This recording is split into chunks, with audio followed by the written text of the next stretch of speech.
Well, let's stay with this story. The outraged community members clashing with police outside the court today, demanding answers on Smith's disappearance. Let's speak now to Western Cape Community Safety MEC Reagen Allen. MEC, good evening to you, and thank you for your time and patience. Can I ask what you make of the scuffles that occurred outside court today? Thank you for asking this initial question. I think I would want to from the onset say that any violence and any violence that we have seen outside, it should be condemned. I personally spoke to a 29-year-old female constable that was violently attacked by rocks. She had to be escorted to a hospital in order to receive stitches as a rock landed squarely in her face. That's totally unacceptable. The initial call and the public sentiment was around a person that is part of a political party that wanted access into the courtroom.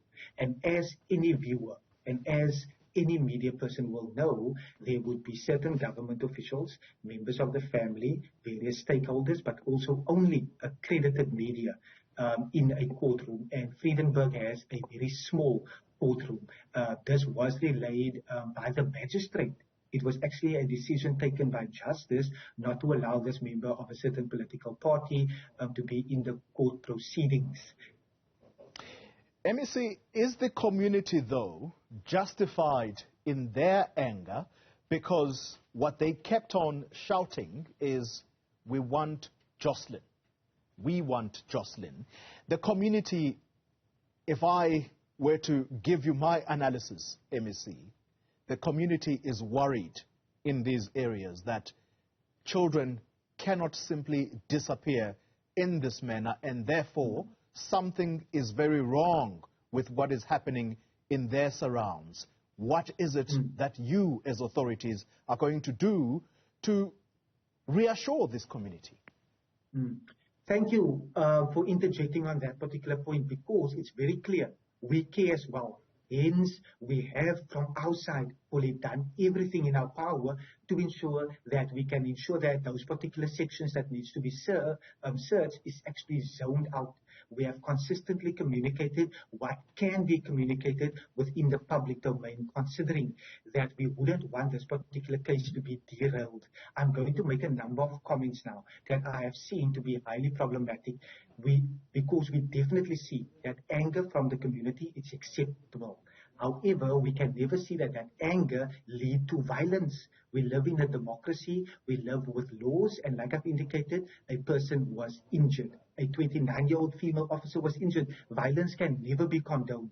And when communities are needing to engage, it should be in a way that is constructive, because this was purely actually politically fueled outside of the court. I was present at the court, and I've literally seen it playing out in the Saldanha Bay area for a number of weeks. I've also seen now recently where we have applied pressure in other matters of persons that is also missing, because like I've always said to you and to viewers, I'm wanting our oversight to actually lead to better service delivery. So we're working closely with the South African Police Service.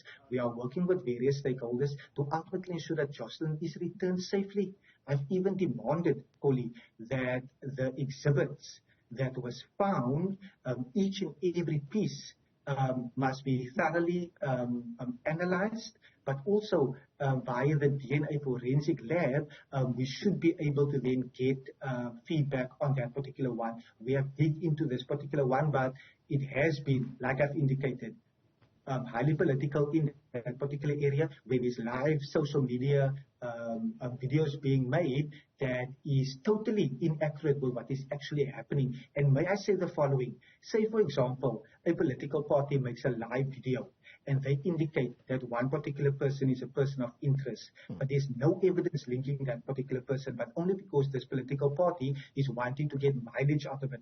It actually places that person's life in risk. There's already a case of kidnapping made against that political party because they have literally kidnapped someone, taking someone from one place to another. Yeah. There is a kidnapping case. That person lost his entire business, a 34-year-old, and he kick-started his car wash in the year 2011. I also personally met with him, and I saw his pain, considering that his equipment, his machinery was all then looted by the community, all because fake news. And I cannot ever forget Abongile Mafilala that you are fully aware of in Parkwood. Yeah.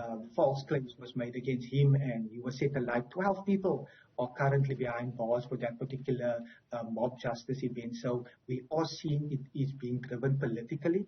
We have tried to remain very clear in what government needs to do and what government can actually communicate on it, seeing that it is at a very sensitive stage. MEC, I want to conclude this conversation, so I'm going to try and ask you two questions in one. You'll forgive me for that. Time is against us, though. How much hope is there, MEC, that Joshlin Smith will be returned safely? And I ask you this on the back of reports, speculative reports, that suggest that she was sold for Muti purposes. And what should we read into the mother, along with two other people today, choosing to abandon their bail? Thank you so much. I think I have always respected and enjoyed our detailed discussion. So let me answer it very frankly. On the one hand, we definitely see that hope is alive.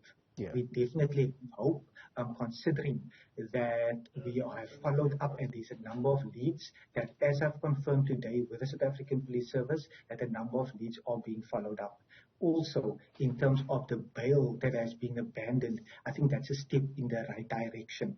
It's a step in the right direction, considering that we are actually wanting these particular accused persons to ultimately come forward and tell the truth of what has happened. I have seen the case docket, and that particular case docket speaks directly to human trafficking and to kidnapping, and the evidence that is at the disposal of the National Prosecuting Authority and of the court actually allowed for this case to go forward. So at this stage, we feel confident that the evidence is credible against the accused, but also we are wanting the accused to actually come forward and tell the truth. So this matter will be further investigated. There will be further discussions with the accused as well, considering that they have now abandoned bail. But I'm keeping hope alive, knowing that so many people are praying, so many people are caring to find little Joshlin. I cannot also not mention that just over the weekend, a 13-year-old went missing on Friday. She was then returned safely home on Monday. And we were also deeply concerned about that 13-year-old that is in the area of Delft, West Bank, that has now been reunited back with her family. Yeah. But we're definitely keeping hope alive. Western Cape Community Safety MEC, I want to thank you very much for your time. Reagen Allen talking to us there.